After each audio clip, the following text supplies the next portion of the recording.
tout d'abord, bonjour à tous. Je suis très contente de vous voir si nombreux et j'espère que ça va quand même vous intéresser, que vous tirerez des leçons de ce que je vous ai raconté.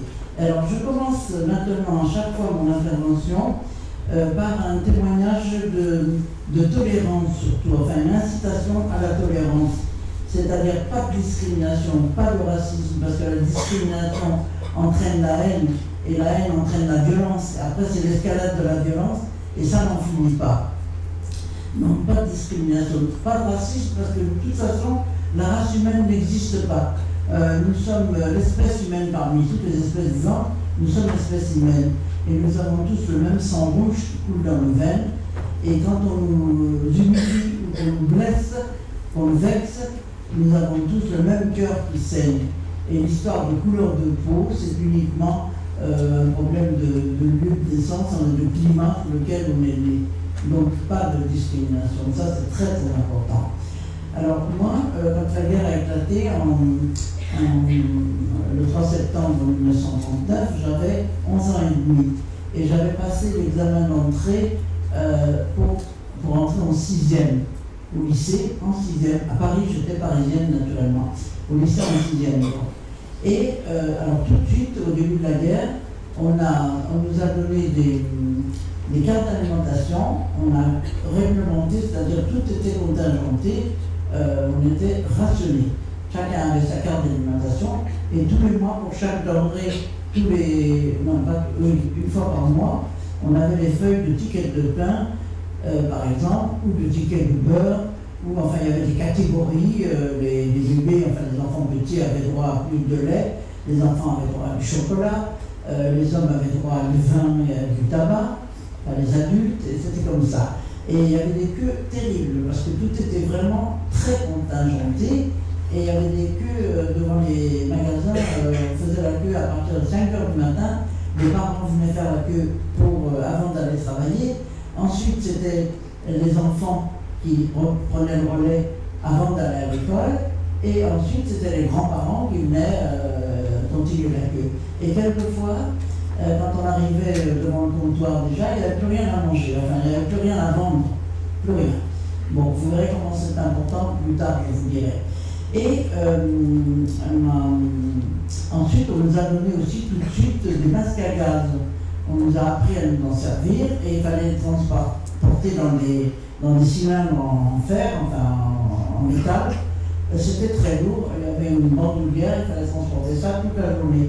Et même les enfants des écoles devaient transporter ces masques à gaz. Il n'y avait que les enfants des écoles maternelles qui en étaient dispensés. Donc on transportait ça. Alors de plus, il y avait, les hommes ont été mobilisés, naturellement c'était une mobilisation générale. Et mon père a été envoyé, je ne sais pas pourquoi, il était dans l'armée polonaise, il a été enrôlé dans l'armée polonaise, il était envoyé à Parthenay dans les Deux-Sèvres, près de Niort, enfin Parthenay, ça s'appelait. Donc il n'a pas combattu sur le front, en tout cas. Et il y a eu également des alertes, des avions allemands survolaient Paris, évidemment, parce qu'autour de Paris, il y avait des usines d'armement, et ils bombardaient, donc on avait peur qu'ils visent mal, par exemple, et qu'un immeuble soit touché. Il fallait donc, on entendait les sirènes hurler, il fallait tout de suite descendre dans les abris, la cave ou le métro, et on allait le plus profond. Il y avait un métro à côté de chez nous, notre métro n'était pas assez profond, sous les ponts, et on descendait, donc on courait jusqu'à un autre métro, et quelquefois la fin de l'alerte sonnait avant qu'on soit descendu dans le métro. Mais souvent, on descendait quand même dans le métro et quelquefois on y passait même la nuit. Et il y avait des gens qui apportaient des matelas pneumatiques et ils couchaient sur les quais du métro. Et alors pour nous les enfants, j'avais mes cousins qui étaient là et mes copines de classe, puisque à l'époque c'était pas mélangé, on ne mélangeait pas les torchons qui servaient, filles et garçons étaient séparés, école de garçons, école de filles, lycée de garçons, lycée de filles. Et donc les copines de classe et mes cousins qui habitaient le même quartier que moi, on se disait, bon, à la prochaine alerte, c'était comme un jeu, enfin pour les enfants c'était un jeu. En fait, c'était pas tellement un jeu. Et finalement, mes parents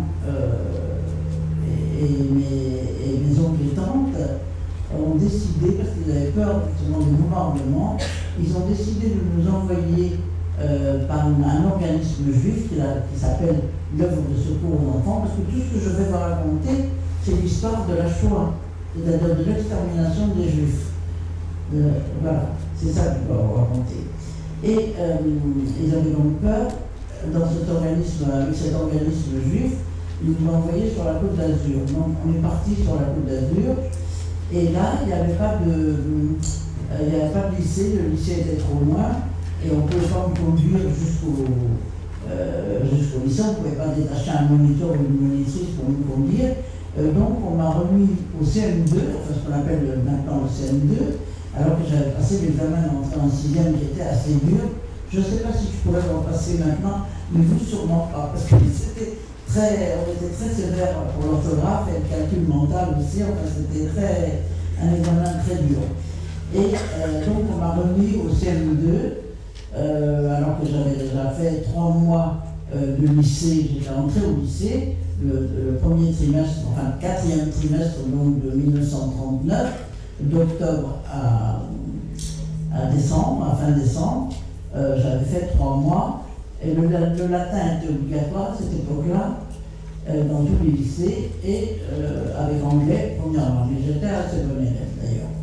Et donc, on m'a mise donc, dans ce CM2, ce qui fait qu'à l'époque, il y avait des classements, il y avait la première, deuxième, troisième. Là, par contre, l'école du village, c'était mélangé, filles et garçons étaient mélangés. Mais il y avait, donc, moi j'étais toujours première, enfin j'avais la première de toute la classe, alors qu'il y avait une petite amie que j'avais, qui avait 1 an de moins que moi, qui aurait dû être la première, elle était toujours l'éternelle seconde. Et cette amie-là a été déportée, elle n'est pas revenue. Elle a été arrêtée le 16 juillet 1942 avec ses parents, et elle n'est pas revenue. Alors je voulais vous raconter pour illustrer ce que je vous disais sur la tolérance, justement, que chacun est libre d'avoir une religion, de croire en Dieu et d'avoir sa religion, et laisser les gens libres du moment qu'ils ne font de mal à personne. Alors, sur les idées reçues, les a priori, méfiez-vous de ça, de toutes les idées reçues. Parce que, par exemple, au mois de mars, il y avait la Pâque juive, et elle coïncide souvent avec la Pâque chrétienne d'ailleurs. Et alors c'est pour commémorer la sortie des Hébreux d'Égypte sous la direction de Moïse, et ils n'avaient pas eu le temps de faire lever leur pâte à pain. Et ils avaient cuit leur pâte à pain non levée sur des pierres dans le désert, et ça donnait ces fameuses galettes qui s'appellent du pain enzyme qu'on mange maintenant pendant 8 jours. On ne va pas manger de pâte levée, pas de gâteau et pas de pain, naturellement, on doit manger que des galettes. Et comme on restait, nous, à l'étude, dans la cour de l'école, on a apporté notre goûter à 4h30, on mangeait notre goûter, après on restait à l'étude pour faire les devoirs, apprendre les leçons. C'était très bien. Le premier jour, on est arrivé avec nos 2 galettes de pain enzyme tartinées de beurre et de... Parce qu'il y avait moins de restrictions à la campagne quand même. On était quand même à la campagne, il y avait moins de restrictions, tartinées de beurre et de miel. Les enfants se sont agglutinés, les villages se sont agglutinés autour de nous en disant « ça a l'air bon ce que vous mangez, qu'est-ce que c'est ?» Alors je dis c'est du pain enzyme, mais je dis à une petite fille qui avait 1 an de moins que moi, j'avais donc 12 ans, elle avait 11 ans, je lui dis, tu en veux? Elle dit, ah non, non, non, c'est fait avec du sang chrétien. Elle n'avait jamais vu de juif de sa vie, mais pour elle, dans son esprit, on lui a toujours dit que les juifs tuaient les enfants chrétiens pour fabriquer le pain enzyme avec le sang. Et ça, ce sont des idées reçues.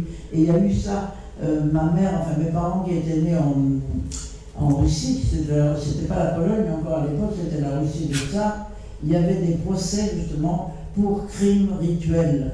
On disait que les juifs tuaient les enfants, un enfant chrétien, pour faire le pain enzyme.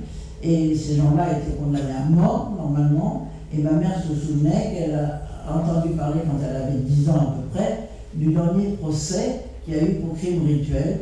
Et finalement, on connaît le nom de l'accusé. Et l'accusé a été complètement acquitté. Et depuis, il n'y a plus eu de procès pour crime rituel. Voilà, mettre en garde. Alors pour finir cette anecdote-là, ça se termine au bout de 53 ans, c'est ça, au bout de 53 ans, je suis descendue sur la Côte d'Azur avec mon mari et j'ai voulu vous revoir au village où j'étais. Et on m'a dit, je voulais savoir s'il y avait des archives et tout. On me dit, mais il y a une dame qui vit toujours ici et qui a passé toute la guerre là. Et elle tient le café-restaurant de ses parents. Et je vais dans le café et je reconnais tout de suite la bouille de cette petite fille de 11 ans qui s'appelait Yvette. Et je n'ai pas osé la tutoyer, je lui dis, mais vous êtes la petite Yvette? Et elle me dit oui, tout étonnée. Je lui dis, mais moi je suis Sarah, j'étais dans la maison de la Ferrée. Elle dit, oh mais on habitait juste en face, de l'autre côté de la route. Je dis, je sais.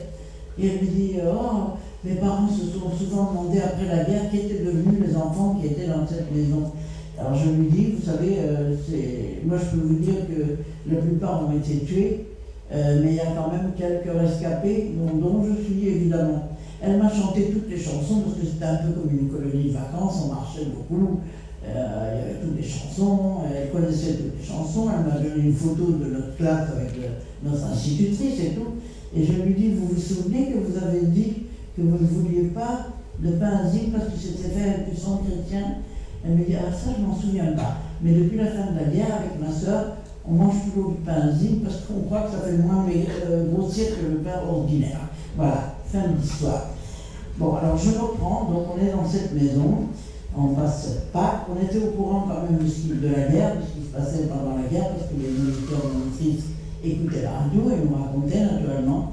Et puis un jour, notre institutrice, alors c'était au mois de juin, notre institutrice nous dit, les enfants, ne vous asseyez pas, on entre en classe, ne vous asseyez pas, j'ai quelque chose de très grave à vous dire. Et elle avait les larmes qui coulaient sur ses joues, elle dit, les Allemands sont entrés dans Paris. Et c'était juin 1940, c'était exactement le 14 juin 1940, où les Allemands sont entrés dans Paris. Et ma mère, qui était affolée, mon père n'était pas encore démobilisé. Alors, ils ont tout de suite coupé la France en deux, ils ont fait une ligne de démarcation, il y avait la zone occupée nord et la zone libre au sud, mais ce n'était pas coupé de moitié, c'était en dents ici, comme ça. Et il y avait des passages, il y avait des villes où on passait la ligne de démarcation, ça s'appelait, et il fallait des papiers spéciaux, il fallait être en règle. Et ma mère, qui était complètement affolée, je ne sais pas comment elle s'est débrouillée, elle n'avait pas de papier, mais elle s'est débrouillée, elle a passé la ligne de démarcation, et elle est venue me chercher. Elle se l'est reprochée plus tard. Je vous raconterai d'ailleurs plus tard pourquoi. Et elle m'a ramené donc à Paris. Et puis, à Paris, alors tout de suite les exactions ont commencé. C'est-à-dire que d'abord le maréchal Pétain s'est adressé à la population de France, a dit qu'il sera un père pour la France et qu'il tâcherait de rendre l'occupation allemande moins pénible aux Français. Et on voit comment il a fait, il est allé au-devant de ce que demandaient les Allemands. Et à partir de maintenant, je ne dirais plus allemand, parce que je n'ai rien contre le peuple allemand, même s'il y en avait qui étaient pro-nazis, mais je dirais les nazis, parce que tout ce qu'on a subi, tout ce que j'ai vécu, et pas seulement moi, évidemment, c'est à cause de cette idéologie aberrante nazie. Et donc, on a vu tout de suite des publicités, enfin ça s'appelle publicité, c'est ça.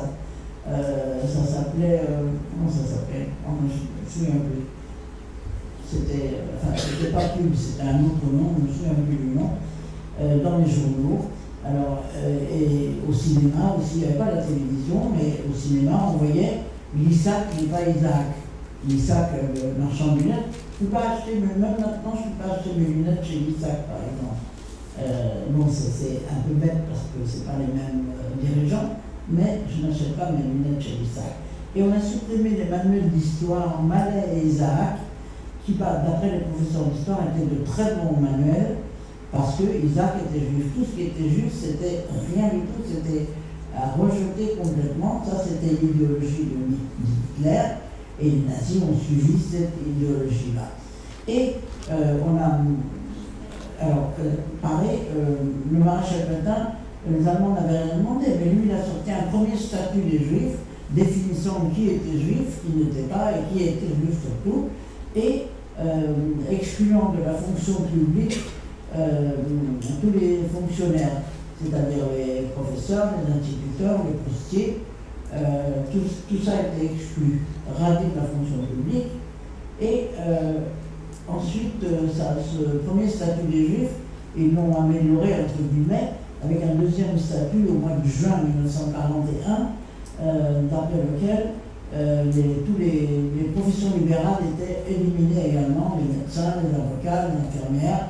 Je ne sais pas comment ces gens-là faisaient pour vivre, ceux qui avaient de l'argent étaient peut-être partis à l'étranger, mais ceux qui n'avaient pas d'argent, je ne sais pas comment ils ont fait pour vivre. Bon, alors puis ça continuait parce qu'il y a eu aussi au mois d'octobre 1940, il a fallu que des Juifs étrangers aillent se faire recenser dans les mairies et dans les commissariats. On leur a posé le tampon juif sur leur papier d'identité et ce qui a permis de faire un fichier. Et grâce à ce fichier, au mois de mai 1941, on a convoqué les gens pour soi-disant régulariser leurs papiers. Et en fait, on les a arrêtés, on les a enfermés dans les camps du Loiret à Pithiviers et Beaune-la-Rolande. Et mon père, qui avait été se déclarer parce qu'il voulait être en règle, là, il s'était méfié, il n'est pas allé. Mais ça n'a pas empêché qu'il y avait des rafles dans les rues, dans le métro. On demandait aux gens leur papier. S'il y a un nom sonné étranger, on l'arrêtait. Ou c'était un délit de faciès aussi, si on était brun et tout ça, parce qu'il y a eu une exposition au Palais Berlitz à Paris, le Juif et le Monde, où on montrait le Juif doigt crochu, nez crochu, menton qui relevé, grandes oreilles, et qui voulait dominer le monde. Voilà, c'était l'image qu'on donnait. Le Juif, c'était vraiment la personne à rejeter complètement. Bon, alors, on continue comme ça. Mon père s'est fait arrêter, donc, au mois de juillet, oui, c'est ça. Et il nous écrivait des lettres clandestines en yiddish. Le yiddish, c'est la langue des Juifs d'Europe centrale et d'Europe de l'Est. Ça ressemble à l'allemand, mais ça s'écrit comme l'hébreu de droite à gauche. Différents, les caractères hébraïques, naturellement. Et puis, il nous a dit, il nous écrivait ces lettres clandestines, il disait ça sent très mauvais ici et moi je ne resterai pas. Et effectivement, il s'est évadé au mois de septembre, comme je l'ai dit, Madame Moin s'est évadé au mois de septembre, au début septembre 1941, et il est devenu clandestin. Il est rentré à Paris où il a fourni des faux papiers et il se cachait dans une chambre pas très loin de chez nous. Nous habitions le 20e arrondissement à l'époque et il s'est caché là. Nous arrivons à l'année 42. Au mois de janvier, le 20 janvier exactement, il y a eu une conférence à Wannsee, une banlieue de Berlin, une conférence au cours de laquelle a été décidé de la solution finale pour les Juifs. Et la solution finale, c'était l'extermination. Mais personne ne savait ça, l'extermination. Et cette conférence a permis ensuite qu'au mois de mai, fin mai 1942, une ordonnance est sortie, qui a été appliquée le 7 juin exactement, ordonnance selon laquelle tout juif à partir de l'âge de 6 ans devait porter une étoile. Voilà, je ne sais pas, vous pourrez, ceux qui veulent, pourront venir la voir de près tout à l'heure. Hein. J'ai pas honte, j'avais honte de la porter, enfin j'avais honte, c'était une humiliation terrible ça, de porter cette étoile. Donc il fallait la porter comme ça, sur le côté gauche de la poitrine. Alors non seulement il fallait acheter l'étoile, c'est-à-dire la payer, il fallait acheter 3 étoiles, donc les payer, et coudre chaque étoile solidement sur un vêtement différent, sur 3 vêtements différents donc. Mais en plus, il fallait donner des tickets de textile, parce qu'on avait des tickets textiles aussi, des tickets pour les chaussures, des tickets pour les vêtements, et un ticket de... Alors pour donner un exemple, une comparaison, une jupe coûtait 5 tickets, et là il fallait donner 3 tickets pour l'étoile juive. Alors ça se passait, ça se présentait, il y avait un grand rectangle, au milieu duquel était cette étoile qu'il fallait découper et coudre solidement. Ma mère, qui était couturière, elle l'a doublée. Très jolie cette étoile-là. Mais elle a une histoire également. Je ne sais pas, est-ce que vous lèvez la main ceux qui ont vu le film La Rafle? Oh, il y en a beaucoup, hein. Alors c'est pas mal, hein. Il y a quelques erreurs, il y a même une très grossière erreur à la fin, mais c'est pas mal quand même. C'est bien, vous l'avez vu. Donc, on ne savait pas. Il y avait des mesures ce port de l'étoile a entraîné d'autres mesures, c'est-à-dire qu'on ne pouvait pas monter dans le métro sauf dans le dernier wagon du métro. Dans l'autobus, il fallait s'asseoir dans le fond de l'autobus. Et en plus, les gens, les juifs n'avaient pas le droit, ceux qui portaient l'étoile, les juifs n'avaient pas le droit de faire les courses autrement que entre 3h et 4h de l'après-midi. Alors comme le matin déjà il n'y avait plus rien quand on arrivait devant le compteur, souvent, comptoir, je peux vous dire qu'entre 4h et 5h, il n'y avait vraiment rien dans les rayons. Là, je me suis posé la question de savoir comment les mères juives ont nourri leurs enfants pendant ce temps-là. C'est vrai. Et puis, un beau jour, pas un beau jour, le 15 juillet, toutes les classes se terminent le 15 juillet pour reprendre le 1er octobre suivant. École, lycée, enfin, cours complémentaires, tous ces cours-là. Et une camarade de classe me dit, mes parents connaissent un commissaire de police qui leur a dit qu'il se préparait une rafle monstre de femmes, d'enfants et de vieillards pour ces jours-ci. Et nous, on quitte notre appartement et tu devrais dire à ta mère de quitter l'appartement aussi. Et quand je suis rentrée chez moi, je dis ça à ma mère, elle dit en France, arrêtez des enfants en France, des enfants et des vieillards, et les femmes, c'est pas possible, comme dans le film La Race, c'est vrai, on n'y croyait pas. Et alors elle me dit, toi tu as couché, alors j'avais 14 ans à l'époque, j'ai d'ailleurs, j'aurais pu vous montrer le livre là, que j'ai, avec la photo, mais enfin c'est de loin, c'est pas grave, je vous montrerai tout à l'heure. Ah oui, on aurait pu le mettre là, excusez-moi. Alors toi tu te couches, j'avais donc 14 ans à l'époque, voilà, et c'est ma photo qui est sur ce livre-là, la photo de quand j'avais 14 ans. On m'entend pas? Si, on entend, mais ça résonne. Ah, ça résonne, c'est vrai. Il y a un écho. Voilà. On entendra tout à l'heure. Et elle me dit, et moi je resterai toute la nuit assise sur une chaise, et si on frappe à la porte, je ne répondrai pas, et on se sauvera, nous habitions un rez-de-chaussée, on se sauvera par la tête de la cuisine qui donnait sur une petite cour, et là on en a du cours, on verra. Et, mais finalement, elle s'est assouplie à l'aube, et à 6h du matin, on a cogné dans la porte, elle s'est réveillée en sursaut, qu'est-ce que c'est? Police, ouvrez. Alors, elle a ouvert naturellement, sont entrés un inspecteur de police en civil, avec un imperméable et un chapeau mou. On était en plein mois de juillet, il faisait très chaud, c'était le 16 juillet, naturellement. Et puis un policier, ce qu'on appelait un sergent de ville ou un gardien de la paix. Et il dit à ma mère, vous êtes Madame Michel, c'était notre nom, naturellement, elle dit oui. Et la petite jeune fille, là, en me montrant, et ma mère lui dit, bah, c'est ma fille. Alors il regarde sur sa liste, il dit, mais elle n'est pas inscrite sur ma liste, et il m'inscrit sur la liste. Et ma mère lui dit, mais pourquoi vous l'inscrivez? C'est comme si vous ne l'aviez pas trouvée. C'est une enfant, laissez-la. Madame, si vous faites du scandale, j'appelle police secours. Moi, j'étais terrorisée. Et ben, finalement, on n'a pas fait de scandale, évidemment, on a préparé une valise, comme il disait, prendre des vêtements chauds, et puis prendre des objets les plus précieux. Et puis, on est sortis. Alors, à chaque fois, ils mettent les scellés sur la porte, comme pour des délinquants, enfin, comme quand on arrête des voleurs ou des criminels, on met les scellés sur la porte, personne ne doit les faire des scellés naturellement. Et puis on est sorti dans la cour où il y avait 6 ou 7 personnes, maigre butin. Et puis après on est sorti dans la rue. La concierge voulait me donner du café au lait, complètement affolé, il me connaissait depuis l'enfance. Et il n'a rien voulu savoir, lui il avait vraiment des comment on appelle ça, enfin, on s'en met aux chevaux. Et il ne voulait rien savoir. Elle est sortie dans la rue. Et là, vraiment, ça a été quelque chose de terrible pour moi, parce que ce jour-là, j'ai senti cette injustice épouvantable de tous les coins de rue. C'était un quartier très pauvre. Nous-mêmes, on était très très pauvres, mais au moins on avait une valise. Mais de tous les coins de rue arrivaient des familles entières qui n'avaient même pas de valise. Ils avaient mis leurs affaires dans des baluchons. Et les parents complètement affolés, hagards, tenant à bout de bras des petits-enfants mal réveillés qui pleuraient, et tout ça entouré de policiers comme des criminels. Et là, j'ai senti mon enfant basculer, moi qui croyais toujours que les adultes avaient toujours raison. eh ben, il n'avait pas toujours raison, évidemment. C'était une injustice épouvantable.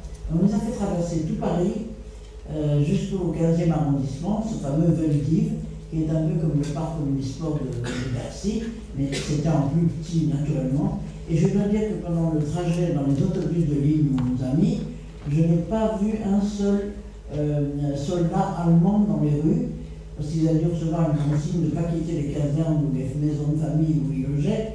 En tout cas, ce n'était que la police française qui arrêtait des familles juives et qui les amenait au Veldiv.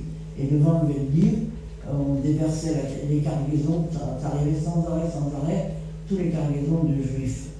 Et on est entré dans plusieurs petites péripéties, mais enfin je ne peux pas vous raconter tout parce que ce serait beaucoup trop long. Et on entre dans ce Veldiv qui était surmonté, il y avait déjà apparaît-il 5000 personnes le matin. Alors au Veldiv, il n'y avait que les familles avec enfants qui étaient envoyées au Veldiv. Les célibataires ou les couples sans enfants étaient envoyés directement au camp de Drancy. Et on entre là, le Veldiv surmonté d'une immense verrière peinte en bleu, selon les consignes de la défense passive, pour éviter que les avions voient une lumière et une barre naturellement. Et on entre donc dans ce Veldiv, on était sur les gradins. Dans le film, on voit toujours les gens sortir par des portes dérobées. Moi, je parlais à la tête des portes dérobées, mais je n'ai jamais vu sortir par les portes dérobées. On avait un grand porche. Les livres, ils n'ont pas pu le reconstituer dans le film, je suppose. Et c'est par là que les gens qui se sont sauvés, c'est par là qu'ils se sont sauvés, et qui sortaient, c'était par là. Et on reste comme ça toute la journée, sans manger, sans boire. Des infirmières de la Croix-Rouge circulent pour donner du lait aux petits-enfants. Et c'est tout. Nous, on ne nous a pas dit de prendre à manger, on n'a pas bu ni manger. Et quand on demandait aux policiers qu'est-ce qu'on va faire du nous, on nous disait, ils nous disaient, on va vous envoyer travailler en Allemagne. Alors ma mère me disait, bon, les enfants iront à l'école, et pendant que les parents travailleront, et le soir, ils se retrouveront ensemble. Et puis tout d'un coup, vers 5 h de l'après-midi, on a vu arriver des gens en fauteuil d'handicapés, des paralysés, des amputés, et puis il y avait des civières avec des moribonds, on voyait que les gens allaient mourir, et ma mère me dit, ça c'est pas possible, on nous a menti, il se prépare quelque chose de très mauvais, on ne peut pas employer ces gens-là à travailler, il faut qu'on s'évade. Tu t'évades la première, et quand je t'aurais vu t'évader, je m'évaderai aussi. Et elle me donne une somme d'argent et ma carte d'alimentation, parce que ça c'était vital, plus vital que la carte verte vitale de maintenant, parce que c'était pour manger. Sans carte d'alimentation, on ne pouvait pas manger. Et j'ai réussi donc à m'évader. Ça c'est peut-être une des questions que vous pourrez poser par la suite. Et je me suis donc évadée, et j'ai erré assez longtemps, et jusqu'à ce que j'accède à un métro, je me suis perdu un petit peu. Et quand je suis descendu à une station de métro où je devais aller, où ma mère m'avait dit d'aller chez des amis qui n'étaient pas juifs évidemment, ma mère descendait lui-même sur le même quai, j'ai vu ma mère qui descendait, elle s'était évadée 20 minutes après moi. Donc on a couru chez ses amis qui ont fermé la porte en pleurant derrière nous et qui nous ont cachés pendant quelques semaines chez eux, d'une part, et ensuite ils nous ont trouvé des chambres. Enfin, j'avais 2 sœurs de ma mère qui étaient mariées à des non-juifs, donc elles ne craignaient rien, et mes oncles, à chaque fois, c'était alors nous qui louaient les chambres où nous nous cachions. Et j'ai continué à aller au lycée. Et justement, la directrice de mon lycée, à Paris, c'était le lycée qui est devenu Hélène Boucher maintenant, elle m'a fait venir dans son bureau, c'est un lycée très très sévère, et je me demandais ce que j'avais fait, j'étais assez bonne élève, et elle me dit, Sarah, je peux vous jurer que jamais vous ne serez arrêtée au lycée, ça je peux vous le jurer. Et le lycée, toute une aile, la moitié du lycée est occupée par des soldats allemands, un service administratif. On leur faisait des pieds de nez, on leur faisait des trucs, et ils rigolaient, ils s'en fichaient d'ailleurs. Et puis finalement, c'était mon seul havre de paix. Je savais que je ne serais pas arrêtée. Partout ailleurs, on avait des faux papiers aussi. Je savais qu'on était à la merci d'une rafle et qu'on voit que le papier était faux, ou en tout cas, et qu'on nous arrête. Le lycée, c'était mon havre de paix. Et puis, un beau jour, donc le 24 mai 1944, je donne la date parce que nous avons été arrêtés le 24 mai 1944 et nous sommes revenus en France le 24 mai 1945, c'est-à-dire un an jour pour jour après notre arrestation. Nous avons été arrêtés sur dénonciation. Les jeunes gens aussi, des inspecteurs en civil mais en chapeau mou et ni imperméable, sont venus nous arrêter. Ma mère leur montre les papiers. Oui, mais on sait que ce sont des faux papiers. Vous avez été dénoncé, nous avons emmené à la préfecture de police. Et puis, de la préfecture de police au palais de justice, où c'était la prison, où il y avait des voleurs, des prostituées, des gens qui trafiquaient au marché noir, de la lecture et tout. Et c'était des religieuses, à l'époque, c'était des religieuses qui tenaient les prisons, enfin, s'occupaient des prisonniers, et elles étaient un peu brusques. Et quand elles nous ont vu, ah, vous aussi, on vous a arrêté. Une lueur de compassion, ma mère a donné une petite somme d'argent pour qu'elle nous mette dans une cellule à part, et 20 francs pour qu'on ait des draps au lit. Et c'est la dernière fois qu'on a dormi dans des draps blancs, parce que dès le lendemain, on nous appelait, nous étions sur une liste pour partir à Drancy, ce camp de Drancy. Nous partait des transports toutes les semaines. Il y avait un transport de 1 millier ou plus de personnes qui partaient, soi-disant, en Allemagne pour travailler. C'était ce que nous faisait croire. On nous a menti tout le temps. Parce que alors, quand on est arrivé à Drancy, il y avait une immense course, c'était des HLM qui n'étaient pas terminés en U, et le rectangle était fermé par des fils de fer barbelé, où il y avait une ouverture pour qu'on puisse entrer. La cour immense, il y avait un baraquement. On nous a tout pris, on a d'abord mangé le moulon évidemment, et on nous a pris tous les bijoux, l'argent, les montres, enfin les stylos, tout ce qu'ils pouvaient prendre, ils l'ont pris, et nous ont donné un reçu en disant vous serez remboursé, là-bas où vous allez, vous serez remboursé. Bon, on est resté 5 jours, pas plus, à Drancy. J'ai retrouvé une camarade de classe du CP et du CE1, qui s'appelle Claire d'ailleurs, et j'ai parlé d'elle, le premier chapitre de mon livre s'appelle Claire, comme ma fille, parce que quand j'ai été libérée, je me suis dit si jamais elle, parce que cette Claire-là est morte au camp après la libération, elle avait donc 16 ans, comme moi, j'avais 16 ans, enfin c'est à peu près votre âge. Et j'ai donc retrouvé cette Claire, on ne se séparait pas. J'ai appelé ma fille Claire, effectivement. J'ai dit si j'ai un enfant, c'est une fille, le premier enfant a été une fille, donc c'est Claire. Et elle fait partie du premier chapitre. Je vous conseille il est au CDI, et je vous conseille de le lire quand même, parce que tout est écrit là-dedans. Et les jeunes gens se regroupaient entre eux, donc avec cette amie Claire, puis d'autres jeunes gens. À Drancy, bon, tout le monde avait faim, on avait faim aussi, mais toute la France avait faim. On était tellement rationnés, mais on chantait les chansons à la mode, il y avait Charles Trenet, Edith Piaf, on chantait les chansons de Duke Ellington aussi, il y avait déjà le jazz, il y en avait qui avaient eu clandestinement des disques avant d'être arrêtés naturellement, et puis on avait Django Reinhardt, je ne sais pas si vous en avez entendu parler, ça c'était le jazz. C'était formidable au point de vue du jazz. Et seulement, ça a duré 5 jours seulement. Et on nous a dit, le 29 mai, on nous a dit demain vous partez. Vous partez. Et alors là, on nous a dit que c'était pour la Haute-Silésie. Et j'ai écrit une lettre, ma mère m'a fait écrire une lettre que j'ai jetée par la fenêtre, sans enveloppe. Et j'ai dit la lettre vient de Drancy, la personne qui la trouvera sera très gentil de la faire parvenir à telle adresse, donc un des oncles non juifs, et la lettre est arrivée. J'ai toujours la lettre dans les papiers, là j'ai toujours cette lettre-là. Et puis, le 30 mai au matin, on nous a groupés dans un coin de la cour qui était immense, et on était 1 millier de personnes, on nous a entourés de barbelés pour qu'on ne se sauve pas, on nous a donné, on a dit de prendre notre valise, de prendre une couverture, et on nous a donné un petit colis de nourriture également.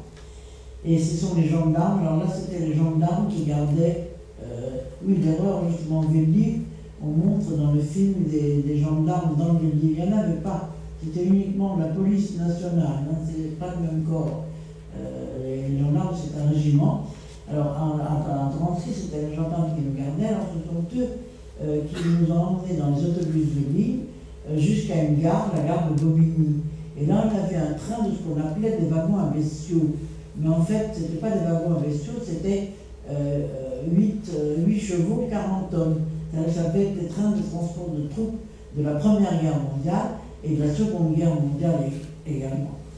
Et on s'est dit, bon, bah, ces trains-là, ils vont partir. Alors il y avait un grand porche d'entrée dans ces wagons pour les chevaux, naturellement.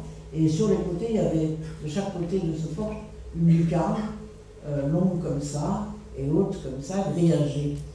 Et là, finalement, on s'est dit, il va partir ce train-là, on aura un train de voyageurs assis. Pas du tout, c'était bien un autre train. Et les gendarmes, alors, pas les gendarmes nous ont remis, ils étaient assez débonnaires, ils nous ont remis entre les mains de soldats allemands qui, eux, avaient leur fusil et qui nous ont fait monter dans le train à coups de crosse de fusil. Et on nous avait dit qu'on serait 60 par wagon, mais on était 100 et même plus de 100.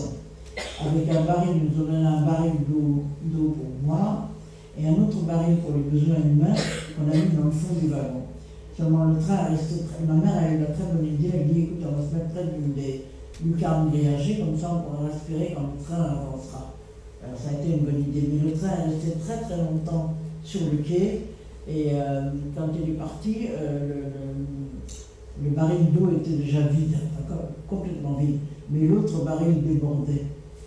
Et vraiment, ça a été une nuit, 3 nuits on a passé comme ça dans ce train, ça a été épouvantable, c'était une nuit de cauchemar. Les gens âgés étaient malades, se vidaient par tous les bouts, gémissaient. Les mères, c'est curieux parce qu'il y avait des bébés évidemment, mais on aurait dit que les bébés sentaient quelque chose, ils n'ont pas bronché, les bébés ne pleuraient pas. Mais j'ai vu une mère par exemple qui n'avait plus rien à boire pour pouvoir ouvrir pour fabriquer du lait, elle allaitait son bébé, elle n'a pas pu, elle avait plus de lait, elle lui a donné, je l'ai vu prendre sa salive et humecter les lèvres de son bébé avec sa salive. Des scènes horribles. Alors il y avait des gens qui mouraient, alors on les mettait dans le fond du wagon, et puis je vous dis, ça a duré comme ça 3 jours, 3 nuits et 3 jours. Et le matin du 4e jour, on était le 2 juin 1944, et je vous rappelle que les Alliés ont débarqué en France le 6 juin, mais pour nous c'était trop tard. Et alors, au matin du 2 juin, le train a commencé à ralentir, et on est arrivé, il y avait un train sur une voie parallèle, et on voyait les gens à travers ces lucarnes, des gens très maigres, très pâles. On leur parlait dans toutes les langues, ma mère parlait très bien le russe, le polonais, l'allemand, le yiddish évidemment, ils ne répondaient pas d'ailleurs. Et je vais vous dire, après je vous dirai pourquoi. Et puis, le train s'est arrêté, tout d'un coup le train s'est arrêté, et les hommes, on a déplombé les portes qui avaient été plombées, verrouillées, plombées, on a déplombé les portes, et des détenus en tenue en pyjama rayé avec un béret rayé également, bleu et gris, sont montés dans le wagon, et c'était les Français, il y en a un d'ailleurs que je vois toujours, et il était monté dans ce wagon-là, justement, et il nous disait, laissez vos valises, vous les trouverez plus tard. Le premier mensonge, on n'a jamais trouvé nos valises, et puis ensuite ils nous ont dit donner plus bas, et en yiddish ils nous ont dit donnez les petits-enfants aux vieilles femmes parce qu'ils vont rentrer dans le camp en camion. Et ça c'était le deuxième mensonge, parce que quand nous, on est entrés dans le camp, on a vu que le grand portail de l'entrée du camp était à 50 mètres de la rampe d'arrivée. Donc les mères auraient très bien pu porter leur bébé, et les enfants qui marchaient auraient très bien pu marcher.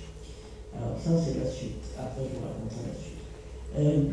On a tout de suite séparé les femmes des hommes, et alors Auschwitz c'était un complexe de 3, il y avait Auschwitz 1, le camp des bases, qui était à 3 km de là, donc les hommes sont partis à pied dans ce camp des hommes. Et puis il y avait, je vous parle tout de suite d'Auschwitz 3, qui était Monowitz, où il y avait des usines de IG Farben, enfin la chimie et tout ça. Mais là, ce n'était pas un camp d'extermination, c'était un camp de travail là. Et il y avait Auschwitz 2, c'est-à-dire Birkenau, où nous étions, qui était vraiment alors, le camp d'extermination. Nous ne le savions pas à ce moment-là encore.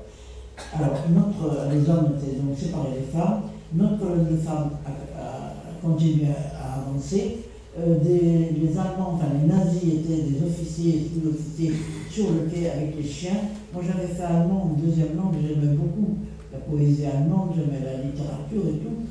Mais là, je ne pouvais plus sentir les chiens aboyaient et leurs maîtres aboyaient, les officiers aboyaient aussi, vraiment. Je ne pouvais plus supporter l'allemand. J'ai appris après j'ai appris mes études, donc j'ai resupporté l'allemand naturellement. Et on est arrivé, notre file de femmes entrait, et alors ce que je dois vous dire, c'est ça justement, sur mon convoi, c'était le convoi 75, il y avait 1004 personnes, et on en a gazé tout de suite 627. Et on a été sélectionnés pour le travail 239 hommes et 134 femmes, dont je suis. Et les survivants en 1945, alors c'était un des derniers convois, enfin l'avant-avant-dernier convoi partant de France, on était resté à 85, dont 51 femmes. C'est pas beaucoup. Alors je ne dis pas les premiers convois de 42, ils sont pratiquement tous morts. Je vous donnerai les chiffres après, justement. Alors, notre file de femme s'est trouvée tout d'un coup devant un superbe officier en grand uniforme. J'ai su après la guerre, quand j'ai vu sa photo, que c'était le fameux docteur Mengele, le bourreau de l'Auschwitz, qui faisait des expériences sur les femmes, sur des nains, sur des jumeaux. C'était les seuls enfants qu'il y avait au camp, c'était des jumeaux d'ailleurs. Et puis, il faisait des plaies à des femmes et à des hommes aussi, mais surtout à des femmes. Soi-disant pour faire avancer, pour essayer des médicaments et faire avancer la science, soi-disant. C'était un véritable bourreau. Alors il avait une badine en cuir à la main et il montrait sa gauche et sa droite. Et moi j'avais fait connaissance à Drancy d'une petite jeune fille qui avait 1 an moins que moi, elle avait donc 15 ans. Elle était avec sa mère aussi. Sa mère disait dans le train, disait à ma mère, tu sais Maria, moi je suis alsacienne, je parle très bien l'allemand, je pourrais peut-être servir d'interprète. Mais elles étaient frêles, elles étaient juste derrière nous. Il les a fait passer à sa gauche et nous à sa droite, et on les a jamais revus. Et puis on est arrivé dans un baraquement bas, où il y avait des jeunes femmes qui ont pris nos noms, qui ont pointé sur les listes, et qui nous ont donné un petit rectangle de tissu sur lequel il y avait un numéro, et nous ont dit maintenant, vous n'avez plus de nom, vous êtes un numéro. Et elles nous ont tatoué ce numéro sur le bras. Ça, vous pouvez le voir aussi, je vous montrerai, ceux qui veulent voir le tatouage pourront le voir. C'est pas très joli d'ailleurs. Et j'ai voulu effacer d'ailleurs quand on a commencé à me tatouer, j'ai voulu effacer, j'ai pris un aller-retour du gifle magistral, j'en ai vu 36 en tête. Moi, mes parents ne m'avaient jamais battu. Je me suis dit, mais où est-ce que je suis tombée là? Et en plus, avant de nous tatouer, une fois qu'ils nous ont donné ce numéro-là, ils nous ont dit, vous savez, ce numéro que vous avez, qu'on va vous tatouer et que vous avez sur votre petit bout de calicot qu'il faudra coudre solidement sur le vêtement qu'on va vous donner, il faudra le dire, à chaque réquisition, il faudra le dire, mais en allemand. Alors celles qui ne connaissaient pas l'allemand, elles étaient encore plus battues que les autres. Et avant de nous tatouer, justement, elles nous ont fait mettre à poil, complètement déshabillés. Et on ne savait pas comment cacher nos nudité, on était très pudiques encore. Et bien, les soldats entraient sans arrêt, les soldats entraient, sortaient, c'était déjà une première humiliation. Bon, tatouage. Et après, alors on m'aura dit qu'est-ce que sont devenus ceux qui sont entrés dans le camp avec nous et ceux qui sont montés en camion. Qui peut rentrer dans le camp? Alors ils disent regardez par la fenêtre. Et par la fenêtre, on a vu 2 immenses cheminées d'où sortaient des flammes rouges, des grandes flammes rouges, surmontées d'une épaisse fumée noire. Et alors à Auschwitz, il y avait 4 cheminées, 4 faux crématoires. Il y en avait 2 derrière un rideau d'arbre qui ne marchaient pas à plein temps, mais là, ces immenses cheminées marchaient à plein temps. Et elles nous ont dit, les vôtres, ce soir, ils brûleront là-dedans. Ils seront dans ces cheminées. On n'a pas voulu les croire. Elles nous ont dit, de toute façon, ici, on entre par la porte et on sort par la cheminée. On n'a pas voulu les croire non plus. Et elles nous ont tout raconté. Elles nous ont dit, on leur aura fait croire qu'ils vont prendre une douche, on les amène dans une salle où il y a des pommes de douche au plafond, mais il ne sort pas d'eau, on introduit du gaz par un autre endroit et ils seront gazés les autres. Ils mourront par le gaz d'abord et après on les met dans les fours crématoires. Et les fours crématoires, une cheminée, ce n'était pas un four, il y avait 8 fours dans chaque four crématoire. Pour chaque cheminée, il y avait 8 fours, on pouvait enfourner des cadavres. Hein. Ça marchait vraiment, c'était à plein temps. On n'a pas voulu y croire. On dit elles sont folles, elles nous racontent des histoires. Et en fait, si, il y avait un commando spécial d'hommes, quand ils arrivaient, on prenait les plus costauds, des hommes jeunes, qu'on affectait pour justement dégazer les gens qu'on avait mis dans la chambre à gaz. Il fallait quand même dégazer pendant 20 minutes, sans ça les gens, les officiers ou sous-officiers allemands qui étaient là et les gens du commando spécial seraient morts aussi gazés pendant 20 minutes. Et après, ces gens-là prenaient les chambres à gaz étaient en bas et ils prenaient avec des crochets ou par les bras les jambes les cadavres, sortaient les cadavres et les montaient vers les fours crématoires et les enfournaient. Alors, il y a une chose, par exemple, alors après, il y a eu on nous a mis dans une pièce en caillebotis, enfin, des bandes de bois et tout ça, avec des pommes de douche, effectivement, il y avait des pommes comme des pommes d'argent au plafond, et ma mère, c'est là que je l'ai vu s'écrouler, je l'ai vu 2 fois s'écrouler en larmes, elle dit, c'est peut-être la chambre à gaz, c'est écroulé, qu'est-ce que je fais? Je suis allée chercher une fille sur la Côte d'Azur, et si je l'avais laissée là-bas, peut-être qu'elle ne serait pas... et là, elle va mourir. J'ai laissé un enfant, elle a pris un enfant avec moi dans un camp, et elle va mourir. Mais elle avait tort, je lui ai dit, écoute, enfin, je ne lui ai pas dit sur le moment parce que je ne savais pas, mais Simone Veil, qui habitait Nice, a bien été arrêtée à Nice et était au camp également. Hein. Et puis, on nous a, alors après, on nous a tondus. Alors la boule à 0, vraiment, la tête à 0, c'était pas la bonne, à l'époque c'était pour les femmes. Et puis sous les bras, le pubis, enfin partout où il y avait des poils, on nous a tondus, que d'humiliation, humiliation. Et on nous a donné après des vêtements alors de briques et de broc qui étaient plein de, on voyait des traces de punaises dessus, il n'y avait plus de tenue rayée. Et après je vous expliquerai pourquoi. Et puis on est sorti, c'était déjà le crépuscule, mais tout le temps était illuminé par les flammes. Ça c'était nuit et jour, on y voyait presque pendant plein jour, c'était rose, par les flammes rouges, évidemment. Et il y a une chose que je ne peux que vous dire et pas vous transmettre, c'est quand on est sorti, cette odeur terrible. Et cette odeur, on a su après que c'était l'odeur de chair humaine brûlée. Et ça, on ne peut pas le transmettre, je ne peux que le vous dire. Vous pouvez peut-être l'imaginer ou pas l'imaginer, et nous on aura cette odeur dans le nez jusqu'à la fin de nos jours. On nous a mis en quarantaine parce que ils avaient peur des maladies, il y avait des maladies, il y avait des coups, il y avait tout, mais ils avaient peur des maladies qu'on pouvait amener d'Europe, enfin de France, de Belgique, parce qu'il y avait des transports qui arrivaient sans arrêt, d'autres pays également. Et on nous a poussés donc, dans des baraquements, il y avait des baraquements de soins, on n'entendait pas un bruit, on croyait qu'il n'y avait personne là-dedans. On nous a poussés sur des bas-flancs, des structures en bois de 3 étages. On nous a poussés, ma mère et moi, au milieu, mais après on a su qu'il y avait des gens là. Et puis, c'était le camp de quarantaine. Donc. Et on n'était pas censé, alors, ma mère croyait que, elle dit, mais comment je vais faire, il n'y a pas de table de nuit, ni rien, où je vais mettre un mouchoir, tout ça, on nous avait tout pris. De toute façon, on avait réussi à garder un mouchoir, enfin, je ne savais même pas où je vais mettre mes affaires. Et il y a une voisine qui lui a dit, mais écoute, ici, il n'y a pas de table de nuit, tu te couches et tu dors. Alors, sur des planches, à même les planches, avec une couverture, c'est tout. Alors, c'était des casiers un peu comme cette table, un petit peu plus long. On dormait à 6 à 8 là, en sardines pour pouvoir respirer un petit peu. On était serrés comme des sardines et en sardines, tête bêche.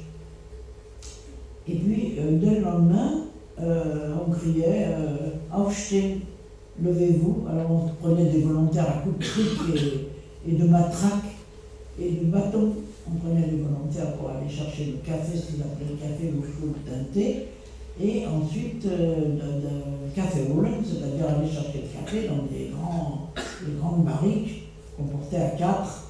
C'était assez difficile. Et on restait en appel, c'était le comptage pendant des heures et des heures. Alors dans ce camp de quarantaine, on n'était pas censé travailler. Mais on nous prenait pour des corvées un petit peu idiotes, porter des briques d'un bout du camp à l'autre, et après les reporter au premier endroit. Mais une fois, on m'a prise avec 2 autres filles, ou 3, je ne sais plus combien on était, sur un camion débâché sur lequel il y avait une poudre blanche.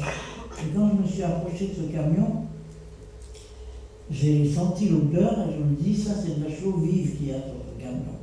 Mais on ne pouvait pas respirer. Alors comme dans les vêtements qu'on m'avait donnés, j'avais un pantalon de grand-mère avec la dentelle et qui tombait jusqu'aux chevilles, j'ai déchiré le bas du pantalon, enfin la culotte de grand-mère, et je me suis fait comme un masque, quoi, sur le nez et la bouche. Mais les yeux piquaient aussi, on n'a pas pu travailler longtemps. On nous a emmenés près d'un des fours crématoires où d'autres détenus avaient creusé une fosse et qui était pleine de cadavres. Et nous, on était chargés de pelleter la chaux vive sur les cadavres. Moi, j'ai cru que c'était pour dissoudre, il y a cette réaction chimique, j'ai cru que c'était pour dissoudre tous les os et qu'il n'y ait pas de témoins.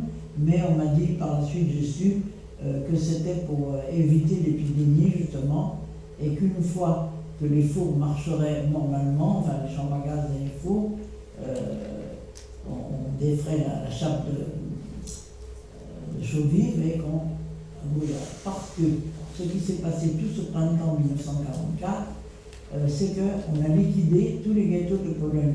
Le fameux train qui était parallèle au nôtre où les gens étaient décharnés et tout, les ghettos c'était dans les villes, on rassemblait dans un quartier tous les juifs. Alors on mourait de maladies, on mourait de faim, enfin, et on nous envoyait de temps en temps, on sélectionnait les gens, on les envoyait à Auschwitz ou dans les autres camps d'extermination. Il y avait 6 camps d'extermination en Haute-Silésie, c'est-à-dire en Pologne, nous étions en Pologne.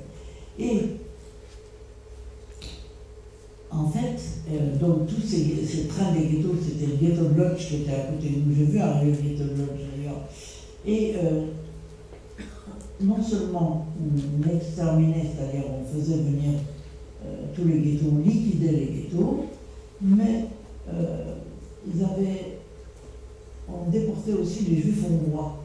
C'est-à-dire la Hongrie qui était alliée à l'Allemagne n'avait pas déporté ces juifs, ou pas par volonté d'âme, hein, c'est parce qu'ils avaient assez de travaux humiliants à leur faire faire dans le pays même, mais les Allemands étaient entrés en Hongrie et avaient exigé la déportation des juifs. Donc les trains arrivaient les uns après les autres, et en fait, les fours ne pouvaient pas absorber tous les cadavres qui sortaient des chambres à gaz. Et c'est pour ça qu'on avait les cadavres, on avait fait une fosse et on les mettait comme ça. Voilà, ça c'était Auschwitz. Et ensuite, on a été sélectionnés pour le travail. On a demandé aux gens, enfin, femmes, c'était un camp de femmes évidemment, on a demandé leur métier. Alors, les femmes qui étaient médecins, elles étaient affectées aux infirmeries, il y avait 2 ou 3 infirmeries, affectées aux infirmeries, mais comme des aides-soignantes, à passer les bassins et tout ça. Et puis, ma mère n'a pas voulu dire qu'elle était couturière, parce qu'elle savait qu'elle serait séparée de moi. Donc on est resté pour les plus mauvais commandos, les commandos extérieurs. On travaillait, alors je veux juste vous raconter une journée de camp. Oui, c'est ça, c'est bon. Juste une journée du camp. Alors je vous dis, le matin, il fallait se mettre en colonne par 5 devant le bloc. C'était ça, le baraquement, c'était le bloc. Et on nous comptait, il fallait que les comptes tombent juste, c'est-à-dire qu'il fallait sortir les cadavres des femmes qui étaient mortes la nuit. Il y en avait qui étaient mortes, il y a eu des fausses couches, il y avait des femmes enceintes qui arrivaient dans le camp enceintes, qui faisaient des fausses couches. Celles qui accouchaient, on leur tuait tout de suite leur bébé, même si les bébés étaient vivants, on leur faisait une intraveineuse d'air, et puis, enfin d'oxygène, et les bébés mouraient naturellement. Donc on restait comme ça 2 heures à peu près. Il fallait que les comptes tombent juste, c'était les SS qui passaient avec les auxiliaires femmes SS aussi. Et puis, au bout des 2 heures, on dissouait cette eau chaude qu'on appelait café, Au bout des 2 heures, on quittait le camp, alors on sortait par une porte où il y avait un orchestre de détenus qui jouait des marches entraînantes, ou des valses. Et là, c'était en rangée par 5, et il fallait marcher au pas. Et puis on sortait, on faisait 1, 2 ou 3 kilomètres pour arriver sur le lieu de travail. Là, on distribuait les outils. Parce que nous, les commandos extérieurs, on construisait des routes, on faisait un travail de pioche, on transportait des rails, on transportait des wagonnets de pierre. Enfin, c'était très très dur. Et on transportait aussi sur du ciment à 2, comme ça, mais c'était un travail très dur. À midi, il y avait une pause d'une demi-heure pendant laquelle on distribuait une soupe très légère. Il n'y a que le dimanche qu'il y avait quelques brins de viande dans la soupe. Et puis, on reprenait, donc à midi et demi, à pause d'une demi-heure, on reprenait et on travaillait à peu près jusqu'à 4 heures. Et là, on rangeait les outils et on rentrait au camp en traînant les cadavres de celles qui étaient mortes de maladie ou de mauvais traitements des coups surtout. Et on rentrait dans le camp en traînant ces cadavres-là et on repassait la porte au son de la musique toujours et on venait dans le bloc toujours se mettre en colonne par 5 devant le baraquement. Et là, on nous distribuait la nourriture du soir qui consistait en 200 ou 300 grammes de pain de seigle noir, de pain allemand, qui existe toujours d'ailleurs. Et avec soit une cuillère de confiture, ou un petit morceau de margarine dessus, ou du saucisson de foie. On nous donnait aussi une poignée de betteraves cuites, avec lesquelles on se frottait les joues, parce qu'il y avait des sélections sauvages. Au début, quand on est arrivé, après, ils ont eu assez de matériel pour les faux crématoires, et pour les chambres à gaz surtout, donc on n'avait pas besoin. Mais il y avait des sélections naturelles où on regardait celles qui avaient des dents gâtées, ou celles qui avaient des boutons, ou celles qui étaient pâles. Et c'était vraiment très, très arbitraire. Et puis, bon, c'est comme ça qu'on travaillait. Alors, l'été, là-bas, c'était, si vous allez à Auschwitz, ceux qui ont fait le voyage de la mémoire, si vous allez à Auschwitz, maintenant il y a de l'herbe, au printemps il y a de l'herbe et tout, en été aussi. Mais là, il n'y avait pas d'herbe, c'était uniquement de la terre battue, tellement on était nombreux. Alors c'était la terre battue, on ne pouvait pas respirer, c'était tout le soleil. On travaillait avec une louche d'eau le matin et une louche d'eau l'après-midi, c'est tout ce qu'on avait. Et puis, en automne, c'était la boue. La pelle devait se faire dans la boue, souvent à genoux, dans la boue, parce qu'on était punis pour des bêtises qu'avaient fait certaines filles. On était punis. Et puis, excusez-moi.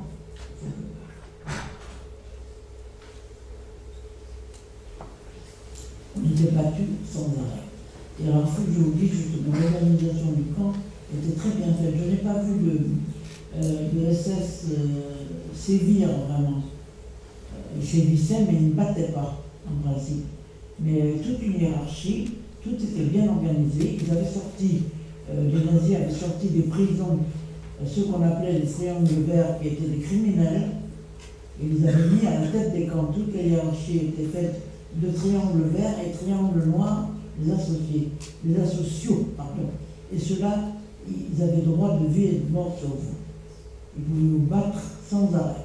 Les gens qui dirigeaient le bloc, c'était pareil. Remarquez, il y avait des juifs qui avaient réussi à... Mais on ne peut pas... on ne sait jamais ce qu'on aurait fait nous-mêmes.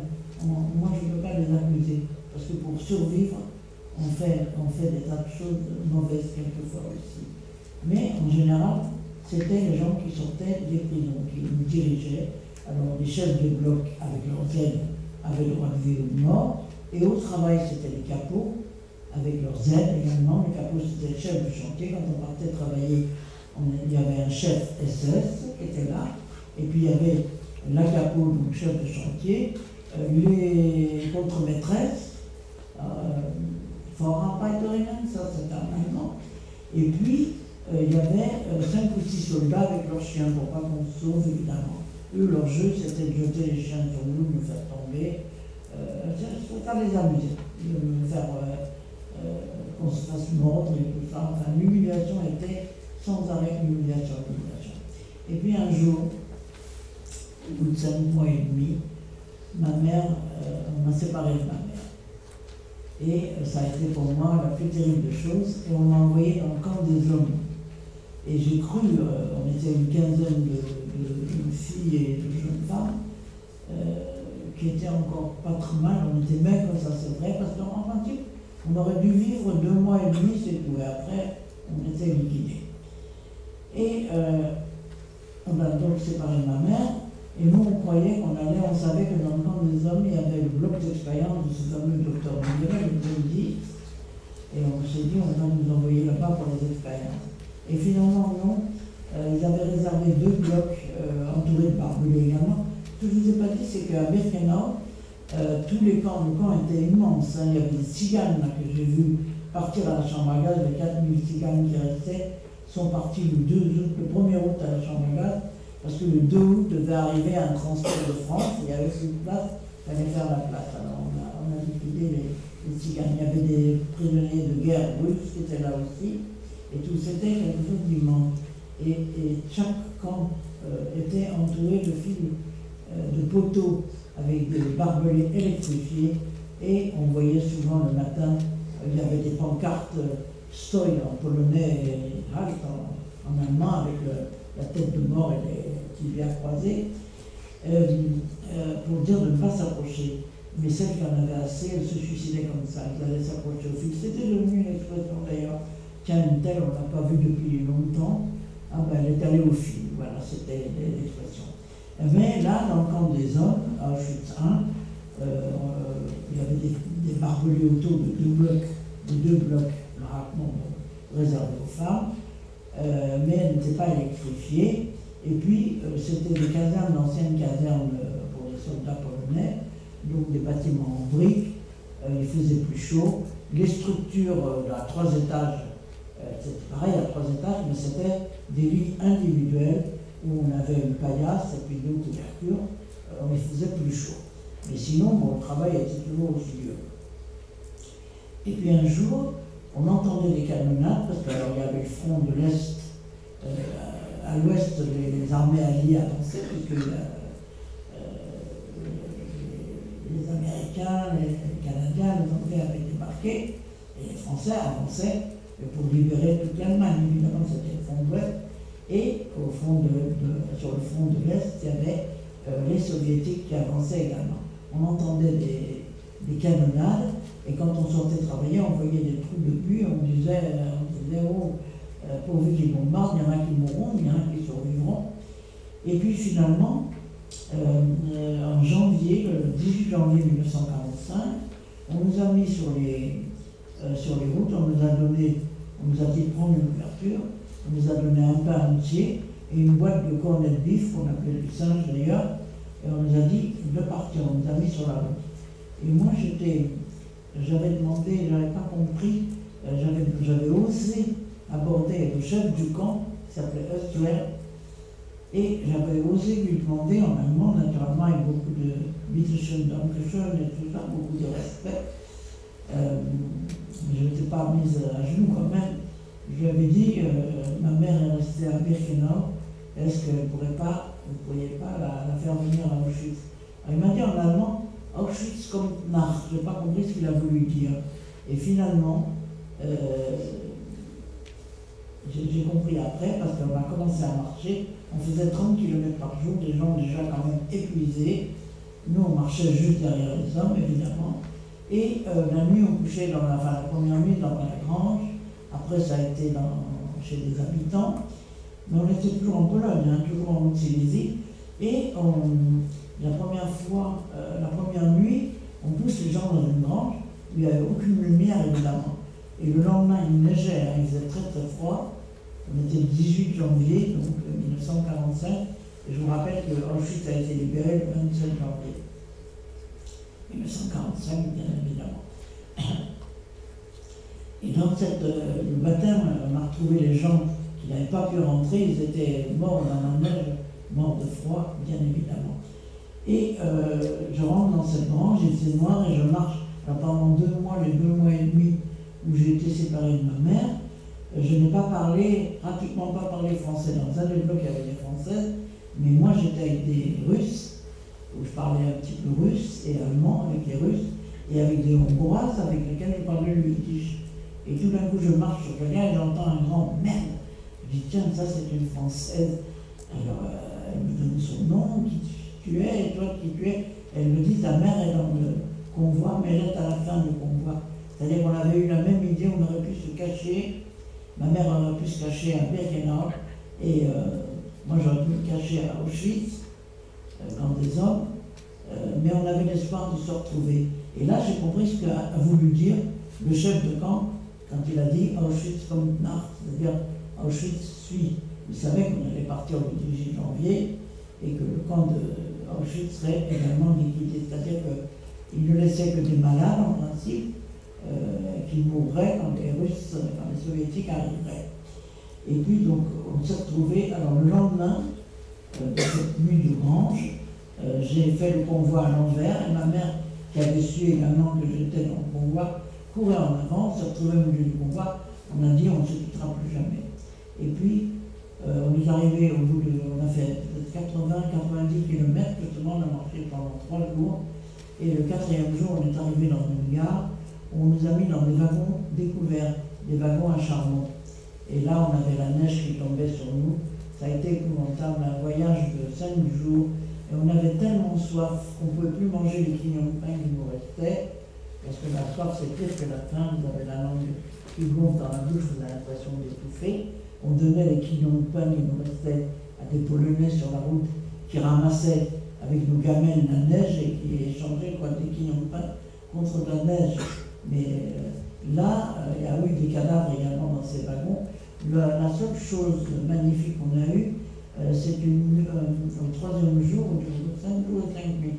Le 3e jour, on s'est arrêté dans une gare qui s'appelait Buchenwald, et des détenus de ce camp de Buchenwald sont venus nous apporter une soupe chaude. Alors là, c'était le miracle, la merveille, vraiment.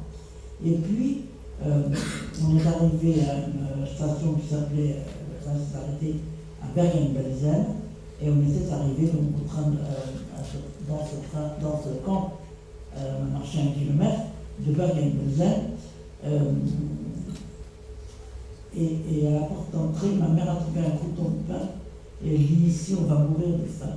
On est arrivé dans ce camp, et ce camp de Bergen-Belsen, c'était très joli, c'était vallonné, c'était au milieu de sapins, c'était un lieu de convalescence pour des soldats allemands qui étaient soit blessés, soit malades.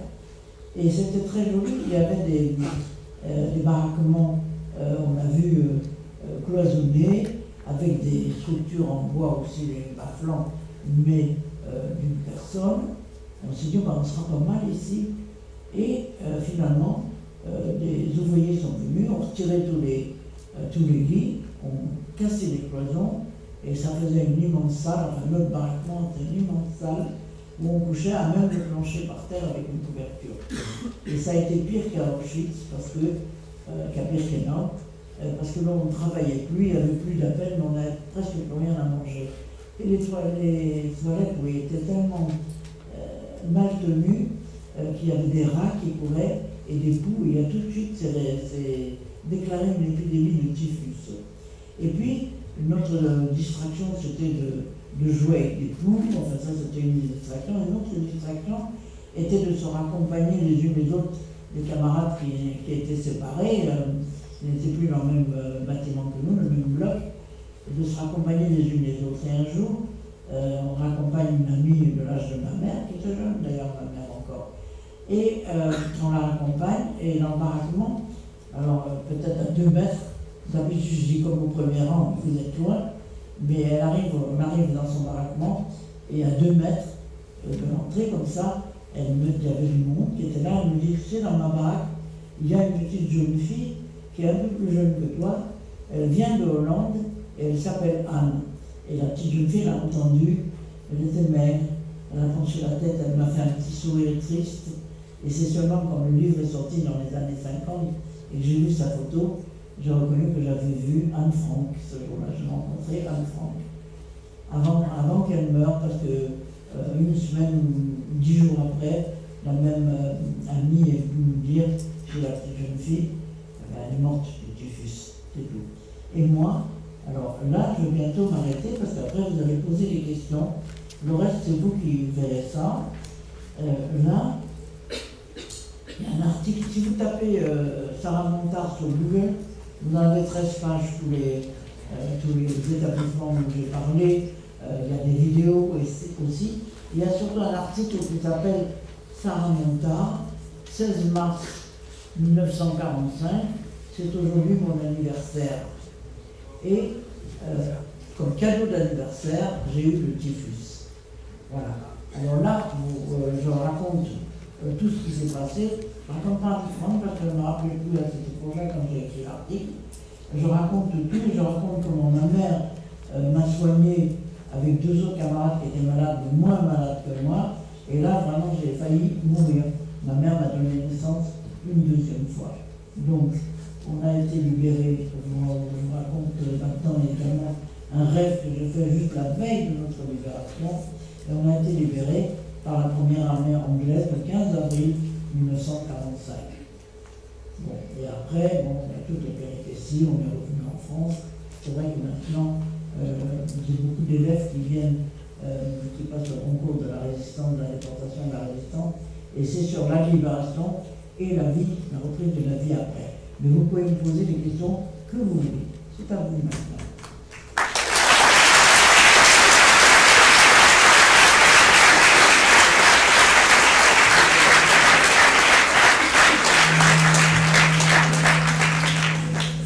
Bonjour.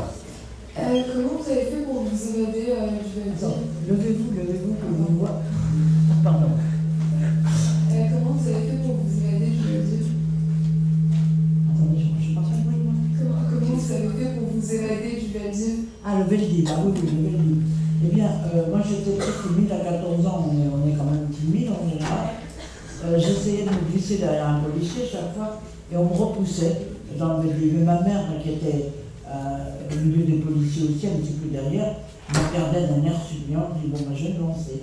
Alors tous les gens de la rue étaient aux fenêtres, évidemment. C'est un spectacle de voir arriver tous ces autobus qui déversaient la cargaison.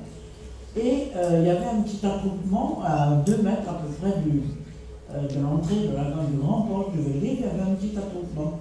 Et à un moment, je me suis lancé, je me suis glissé derrière un policier et j'ai reculé vers le petit groupe, comme si je sortais d'entre eux.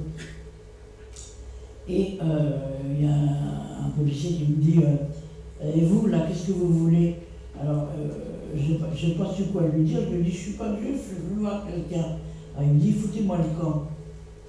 Et j'ai commencé à avancer, mais je me suis forcé à ne pas courir. Je voulais courir, mais je me suis dit, si je cours, on va me tirer dessus. Parce que j'avais entendu 2 amis qui s'étaient retrouvés au Veldiv. L'une avait dit, tu sais, moi, ma voisine, elle s'est jetée par la fenêtre du 3e étage avec ses 2 enfants. Donc les scènes, c'est secret, tout ça, ce qu'on a vu dans le film, Et l'autre disait, mais ma voisine, elle a voulu se sauver, on lui a tiré dessus, on l'a blessé à la jambe. On me dit, ils vont me tirer dessus, ils vont me ramener, et tout ça. Et à chaque bout de rue, il y avait la rue Nélaton où était le Veldiv, et une rue perpendiculaire, la rue Locard, qui donnait sur les quais.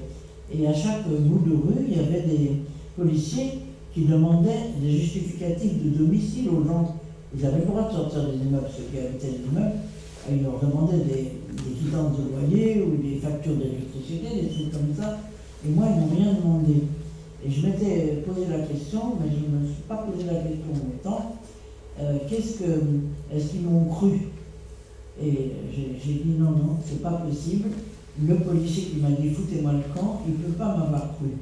Parce que j'avais une robe d'été sur laquelle il n'y avait pas d'étoile, mais je portais sur le bras un manteau de lainage léger, plié en 3, sur lequel il y avait l'étoile que je vous ai montrée. Et il s'est bien douté que si j'avais un manteau sur le bras, une fille en robe d'été avec un manteau de lainage sur le bras, je sortais de là. Et les 2 du bout de la rue n'ont rien demandé non plus. Ces 3 policiers-là m'ont sauvé la vie. Il se trouve justement qu'on me demande au mémorial de la Shoah de venir parce que les policiers ont un stage obligatoire quand ils sortent de l'école nationale de police. En attendant leur affectation, ils ont un stage obligatoire au mémorial de la Shoah et on me demande souvent de venir parce qu'évidemment, à 14 ans, ce que je raconte est plus fiable que ce que racontent des enfants plus jeunes qui sont sortis du Vietnam. Et à chaque fois, je leur dis, on peut, quand il y a des ordres aussi iniques, on peut contourner les ordres. Et j'ai plusieurs exemples de policiers qui ont contourné les ordres. Et pour ma mère, ça a été plus difficile parce que ma mère avait un accent, elle parlait pas mal le français, mais elle avait un accent terrible. Et à chaque fois, elle disait aux policiers, vous ne me voyez pas, je n'existe pas pour vous, madame. Quand je serai plus de service, vous ferez ce que vous voulez, mais pour l'instant, hop, il la repoussait, rentrait. Elle a réussi à se glisser derrière un policier. Et il y avait, c'était 5h30 de l'après-midi quand elle s'est sauvée. Oui, c'était 5h30, puisque c'était 20 minutes après moi. Elle a avisé, il y avait un balayeur de rue qui balayait le ruisseau avec son balai de paille de riz. Et elle lui a pris le bras, elle lui a dit, moi je ne parlerai pas, mais faites semblant de me connaître. Je ne parlerai pas parce que je parle mal, mais vous faites semblant. Alors tout en balayant, en devisant, il l'a conduite jusqu'au bout de la rue, où on l'a laissé passer aussi.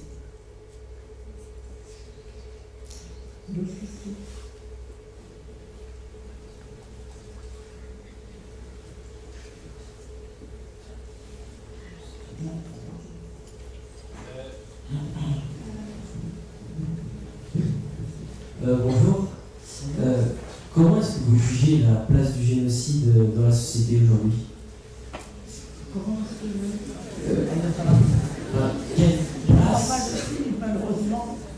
quelle place vous trouvez qu'occupent les événements que vous nous avez racontés dans la société actuelle? La situation actuelle, c'est très... Justement, ah oui, c'est ça, je voulais... Ah bah oui, je n'ai pas terminé avec vous, je n'ai pas terminé. Je termine toujours en disant de vous méfier de toute propagande, d'une part. Parce que les propagandes sont souvent à sens unique également. Alors de vous méfier de toute propagande, je le dis encore plus maintenant, et surtout vous êtes notre avenir, d'être vigilant et de ne pas laisser s'installer un gouvernement dictatorial, de quelque bord qu'il soit. Parce que sous une autre dictature, une autre minorité peut être frappée d'extermination également. Les Juifs, de toute façon, ils sont toujours les premiers boucs émissaires, mais une autre minorité peut être frappée également. Alors, ne laissez pas s'installer, et puis, il faut justement, on nous a dit, on parle peut-être trop de la Shoah, mais je trouve qu'on n'en parle pas assez.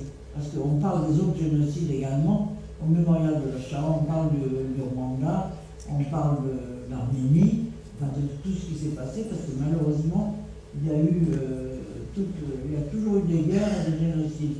Tant qu'il y aura des marchands d'armes, il faudra qu'ils vendent leurs armes et que les gens fassent des guerres.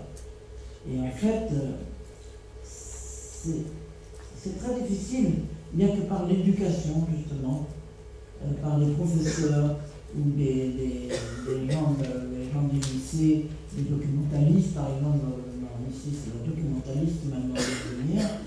Et ça, c'est très important, il faut en parler. Et c'est comme ça qu'il faut, peut-être, on arrivera peut-être à exterminer la haine pour ne laisser que l'amour. Est-ce que j'ai répondu à votre question?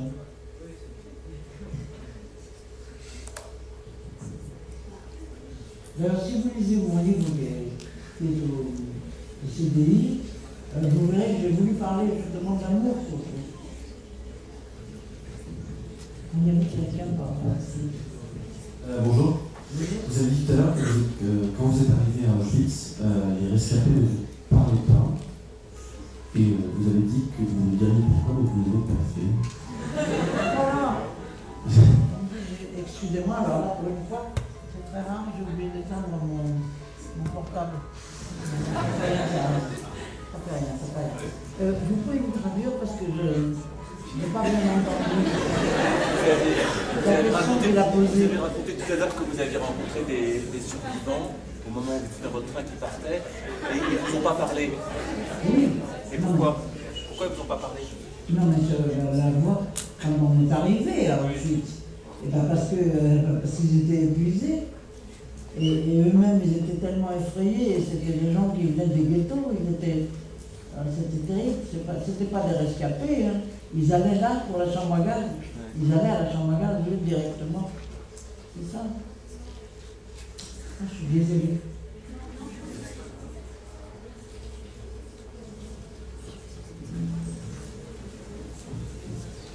Bonjour. Est-ce que vous êtes retourné à Auschwitz? Et si oui, qu'est-ce que vous avez ressenti là-bas? Est-ce que je suis retournée à Auschwitz? Ah oui, oui. J'y suis retournée, mais 53 ans après. Je ne voulais pas y aller, j'avais peur de l'impact affectif qu'elle aurait sur moi. C'est-à-dire que ma mère, pendant 40 ans, ne m'a pas parlé, hein. On ne nous a pas laissé parler. Même la famille nous disait il faut oublier, comme si on pouvait oublier ça. Et puis, un jour, ma fille m'a dit, ça c'était en 2002, oui, 2002, c'est ça. Et ma fille me dit, tu sais, j'ai pas envie d'aller à Auschwitz. Mes enfants étaient mariés, j'ai eu une fille et un garçon, 2 ans et demi après. Ils étaient tous les deux mariés d'ailleurs.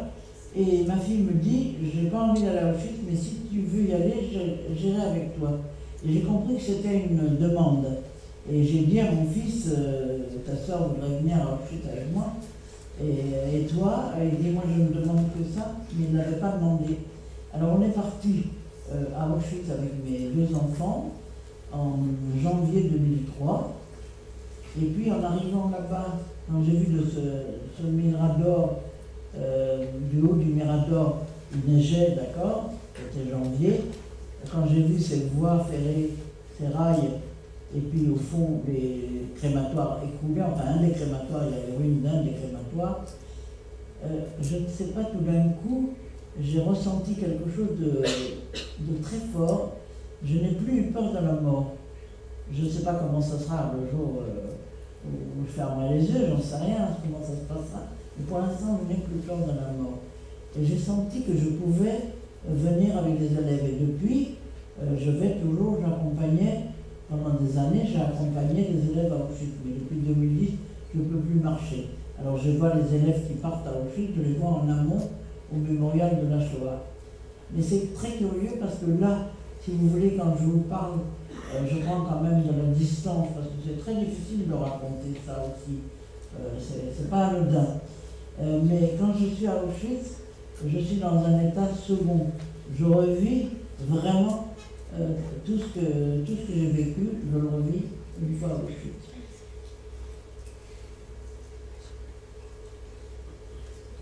Oui, un, deux.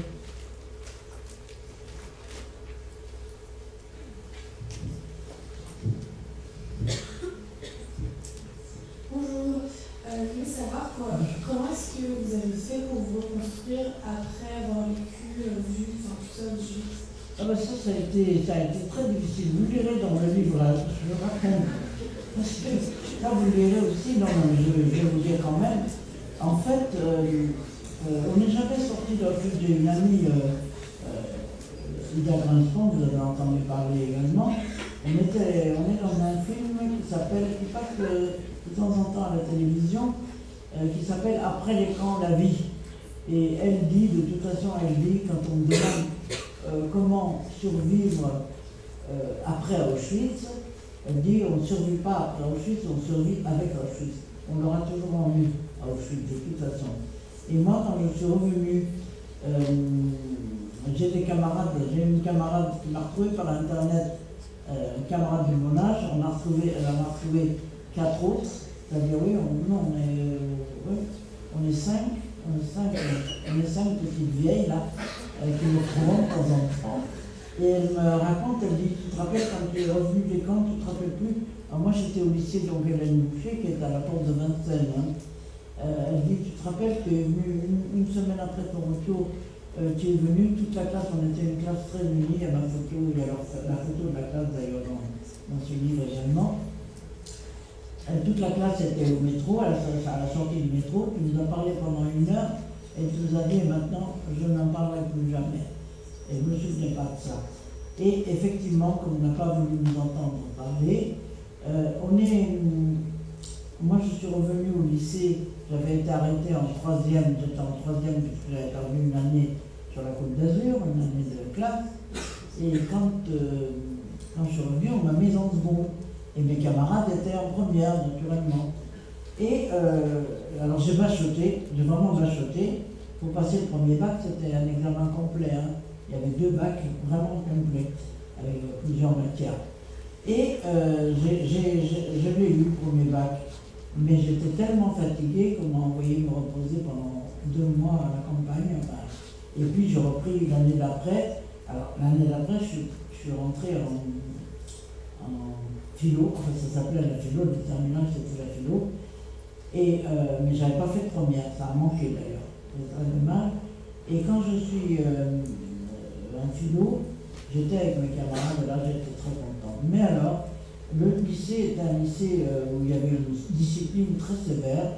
Alors déjà, un lycée de jeunes filles, il fallait porter un chapeau, il fallait porter des gants, des sockets en été, des mi-bas en hiver, pas se maquiller, naturellement, déjà, avoir une fille maquillée, ça n'existe pas. Et si vous aviez un retard, il y avait un système de mauvaises notes. Alors si vous aviez un retard, vous avez une mauvaise note.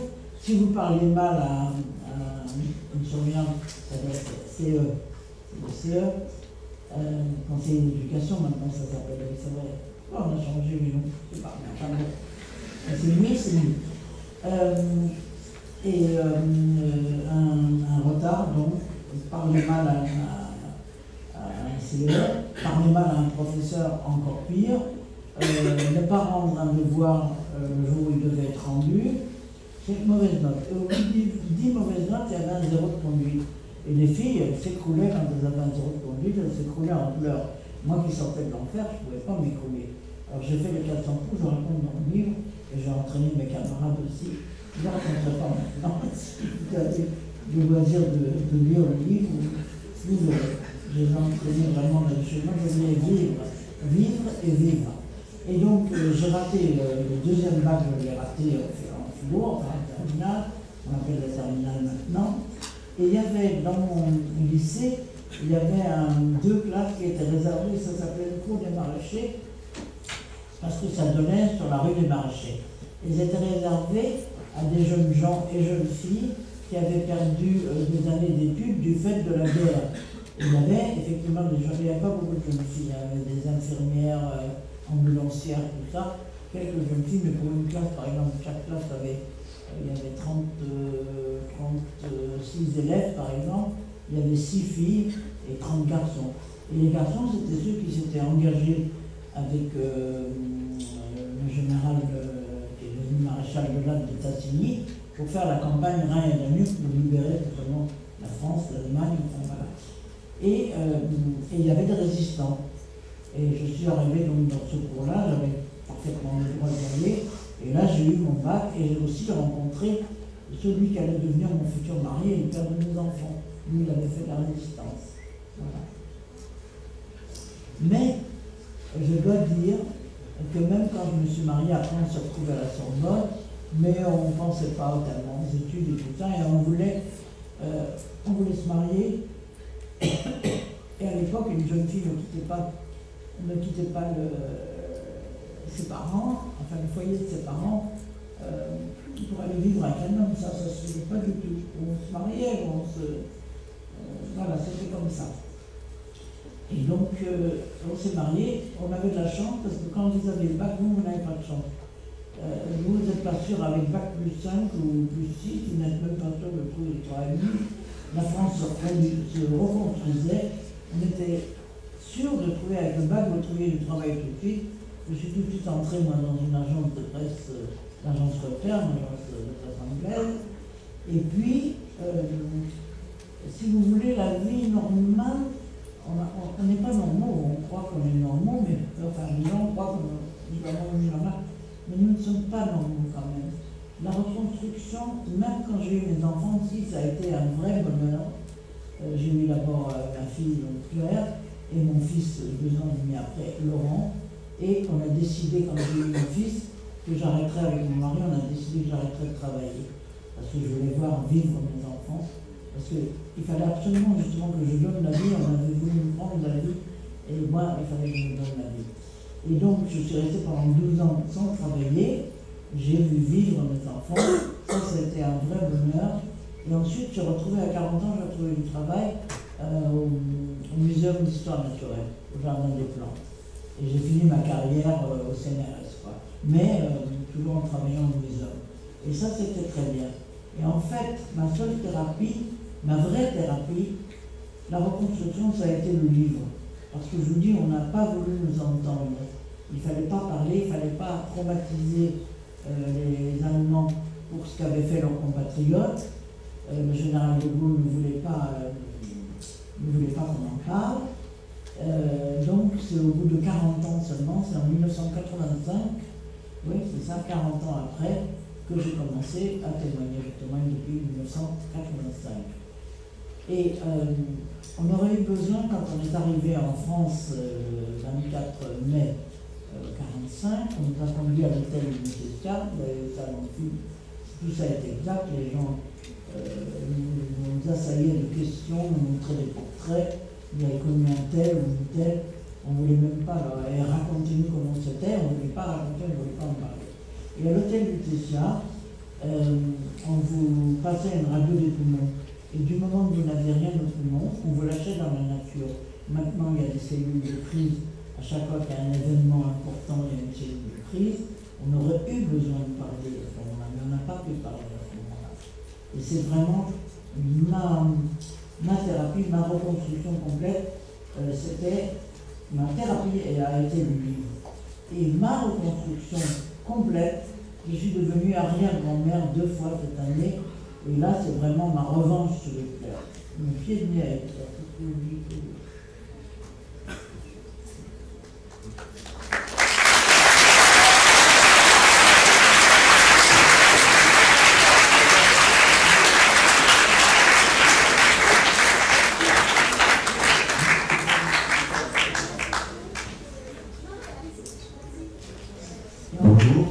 Est-ce que pendant que vous étiez à Auschwitz, vous avez assisté à des tentatives de fuite ou de révolte? Des scènes de révolte, oui, il y en a eu. Écoutez, de toute façon, nous-mêmes, on se révoltait quand même, hein, mais pas, on ne voulait pas mourir. Personne ne voulait mourir. Mais ce qu'on a insisté, par exemple, ce fameux commando dont je vous parlais, le commando spécial pour retirer les cadavres d'un chambre à gaz et tout ça, eux-mêmes, ils étaient éliminés toutes les 6 semaines à peu près, ils étaient éliminés parce qu'il ne fallait pas qu'il y ait de témoins. Et puis un jour, on était sur notre lieu de travail, on a entendu des bruits d'armes à feu, enfin pistolets oui, des armes à feu. Et quand on est revenu vers le camp, on a vu sur le bord de la route, d'un côté, 5 ou 6 cadavres de soldats allemands, et de l'autre côté, 5 ou 6 cadavres de prisonniers, de détenus en tenue rayée. Et quand on est revenu dans le camp, on nous a dit qu'il y avait eu une révolte du Sonderkommando, justement. Et c'était, il y a un livre, j'en parle d'ailleurs dans mon livre, j'ai une amie, on a trouvé des lettres enterrées dans des bouteilles près des chambres à gaz, près des crématoires, et différentes lettres, donc une lettre en français d'un gars qui a été déporté de France, et des lettres d'un Polonais, juif polonais, en yiddish. Et une amie a traduit ces lettres, et c'était formidable, parce que nous, on se disait, ces gens-là, ils n'étaient pas avec nous, évidemment, ils n'étaient pas dans les mêmes baraquements que nous, ils étaient mieux nourris, ils étaient mieux habillés, mais ils ne vivaient pas longtemps, ça c'est vrai. Et on se disait, ces gens-là, ils n'ont plus du tout le cœur, enfin ils ne doivent plus avoir aucun sentiment. Nous déjà, on était un peu beaucoup déshumanisés même, mais eux, on disait rien du tout. Or, au contraire, ils racontent comment ils conduisaient les gens à la chambre à gaz sans leur dire évidemment qu'on allait les gazer. Et souvent, on recevait des gens de leur village et leur peine, leur désespoir également. Et comment ils sont restés. Écoutez, je vais vous lire juste le début, l'extrait de la lettre Alors, je suis par ce livre, ce texte traduit, que ça s'est passé le 7 octobre Ce qu'on avait entendu, justement, c'était des gens du gendarme commando, du commando spécial, qui s'étaient sauvés d'Auschwitz. Ils avaient fait sauter un des crématoires et s'étaient sauvés. Et ils s'étaient évadés en somme, et on les avait rattrapés. Ils étaient dans une grange, c'est là qu'on a entendu le coup de feu, où ils se sont réfugiés et où les Allemands les ont abattus. Voilà. Et alors, justement, cette lettre et cet extrait de la lettre enfermée dans une bouteille qui a été retrouvée, enterrée près du faux crématoire d'Auschwitz. C'est la lettre en français, il n'écrit pas très bien, je ne vais pas vous lire toute la lettre parce que c'est trop long. Et c'est Birkenau, le 6 novembre 1944. Donc ça s'est passé le 7 octobre. Je vous écris aujourd'hui, il écrit à sa femme et à sa fille. Je vous écris aujourd'hui au grand risque et péril. C'est pour vous annoncer que c'est ma dernière lettre, que nos jours sont limités. Et si un jour vous recevez cette missive, vous devez me compter parmi les millions de nos frères et sœurs disparus de ce monde. À cette occasion, je dois vous assurer que je m'en vais calmement et peut-être héroïquement. Ça dépendra des circonstances, avec le seul regret que je ne pourrai vous revoir un instant. Alors il raconte toute sa vie sur le net et il termine en disant excusez-moi pour mon texte étourdi, comme pour mon français, si vous saviez dans quelles circonstances j'écris, qu'il m'excuse aussi tous mes amis que je ne nomme pas par impossibilité de place et à qui je fais mes derniers adieux en commun, en leur disant vengez nos frères et sœurs innocemment tombés sur l'échafaud. Adieu ma chère femme et ma fille chérie, exécutez mes vœux et vivez en paix, Dieu vous garde. Et alors dans la note C, la lettre originale dont est tiré cet extrait est conservée au musée juif de Varsovie. Et la lettre a été écrite par Chaim Hermann, matricule, enfin on donne son numéro, déporté du Drancy le 2 mars 1943 par le convoi numéro 49. Voilà, c'est ça, la révolte du commando. Je vous dirai là-dedans aussi. Il y avait autre chose que je voulais vous dire, on l'a tellement dit, ça suffit. D'autres questions? Oui? Voilà. Peut-être que vous pouvez parler sans écho. Il y a une question devant. D'accord. Peut-être aussi évoquer la figure de Malala Belge que vous avez, dont vous parlez dans votre livre, la figure de la femme juive résistante Malala Belge. Attendez, je ne sais pas. Il y avait une autre figure, il y a bien sûr la révolte des soldats au Mondo, mais il y a une autre figure très connue, Malala Belge, dont vous parlez dans votre livre, mais c'est pas grave, les élèves le liront. Le liront. Malala Belge, oui. Voilà. Mais maintenant, la toute dernière question, parce qu'il est bientôt 6 heures, enfin voilà. Donc, je sais. Oui, c'était la petite jeune fille. Hein. Donc voilà. Comment s'est passée la libération?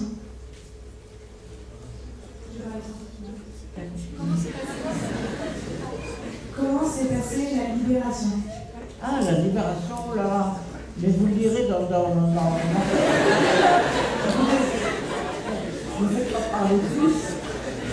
C'est aujourd'hui mon anniversaire, vous le direz, la libération, justement. Vous le direz, quand tu vas parler, vous le direz.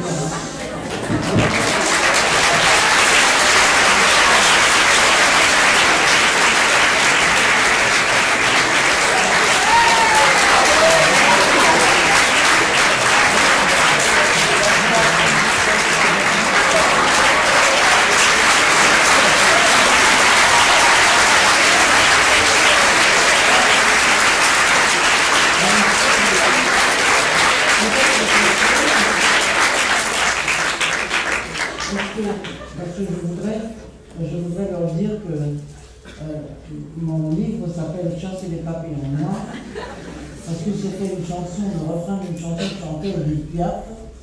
Et si vous voulez, je peux essayer de la chanter aussi.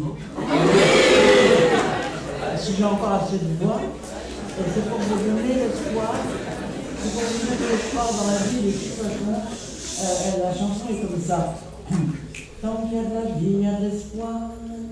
Vos désirs, vos rêves seront exaucés un soir, avant que votre vie s'achève. Le bonheur viendra vous voir, il faut l'attendre sans trêve. Chassez les papillons noirs, tant qu'il y a de la vie, il y a de l'espoir. Et c'est ce qu'on chantait, et c'est ce qui a sauvé certaines d'entre nous.